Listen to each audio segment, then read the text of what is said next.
ನಮಸ್ತೆ. ಬುಧವಾರದ mini blog. ಬೆಳಗ್ಗೆ ಎದ್ದ ತಕ್ಷಣ ಅಡುಗೆ ಮನೆಗೆ ಹೋದರೆ ಅಡುಗೆ ಮನೆಯಲ್ಲಿರುವಂಥ ಡಬ್ಬಿಗಳು ಖಾಲಿ ಇದ್ರಂತೂ ಅಡುಗೆ ಮಾಡೋಕ್ಕೆ ಮನಸ್ಸೇ ಬರಲ್ಲ. ಸ್ವಲ್ಪ ಸ್ವಲ್ಪ ಇದ್ದಾಗಲೇ ನಾವು ರೇಷನ್ನ ತಂದಿಟ್ಕೋಬೇಕು. ಹಾಗಾಗಿ ನಾನು ಅಡುಗೆ ಮನೆಗೆ ಹೋದಾಗ ಸ್ವಲ್ಪ ರೇಷನ್ ಎಲ್ಲ ಕಮ್ಮಿ ಇತ್ತು. ಹೆಣ್ಮಕ್ಳಿಗೆ ಅಡುಗೆ ಮನೆಗೆ ಹೋದಾಗ ಅಡುಗೆ ಮನೆಯಲ್ಲಿ ಸ್ವಲ್ಪ ರೇಷನ್ ಕಣ್ಣಿಗೆ ಕಂಡ್ರೆ ಏನು ಬೇಕು ಕಣ್ಣಿಗೆ ಬೇಕಾದ ಅಡುಗೆನ ಮಾಡ್ಬೋದು. ಒಂದಿದ್ದು ಒಂದಿಲ್ಲ ಅಂದರೆ ಅಡುಗೆ ಮಾಡೋಕ್ಕಂತೂ ಆಗಲ್ಲ.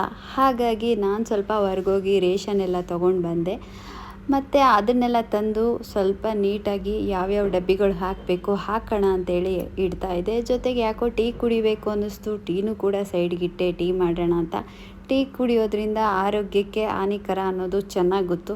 ಆದರೆ ಏನು ಮಾಡೋದು, ಸ್ವಲ್ಪ ಟೀ ಕುಡಿದು ಅಭ್ಯಾಸ ಆಗಿಬಿಟ್ಟು ಹಾಗಾಗಿ ಒಂದು ಸ್ವಲ್ಪ ಟೀ ಮಾಡ್ಕೊಳ್ಳೋಣ ಅಂತ ಇಟ್ಟೆ.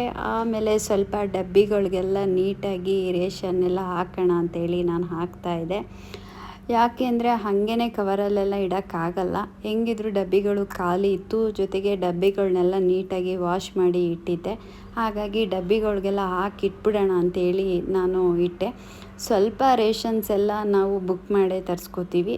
ಸ್ವಲ್ಪ ಕೆಲವೊಂದನ್ನೆಲ್ಲ ಯಾವ್ದ್ಯಾವ್ದು ಬೇಕು ಅಂತ ನೋಡಿ ನಾನೇ ಹೋಗಿ ತೊಗೊಂಡು ಬರ್ತೀನಿ. ಟೀ ಅಂತೂ ರೆಡಿ ಆಯಿತು. ಟೀನ ಕುಡಿದ್ಬಿಟ್ಟು ಮತ್ತೆ ಒಂದು ಚಟ್ನಿ ಪೌಡರ್ ಮಾಡ್ಕೊಳ್ಳೋಣ ಅಂತೇಳಿ ಚಟ್ನಿ ಪೌಡರ್ಗೆ ತೊಗರಿಬೇಳೆ, ಉದ್ದಿನಬೇಳೆ, ಹೆಸರುಬೇಳೆ, ಹುರ್ಗಡ್ಲೆ, ಒಂದು 10 ಬ್ಯಾಡಗೆ ಮೆಣಸಿಕಾಯಿ, ಒಂದು 10 ಕೆಂಪೆಣ್ಸಿಕಾಯಿ, ಜೀರಿಗೆ ಮತ್ತು ಇಷ್ಟನ್ನು ಹಾಕಿ ಒಂದು 4 ಬೆಳ್ಳುಳ್ಳಿನೂ ಹಾಕಿ ಚೆನ್ನಾಗಿ ಹುರ್ಕೊಂಡೆ.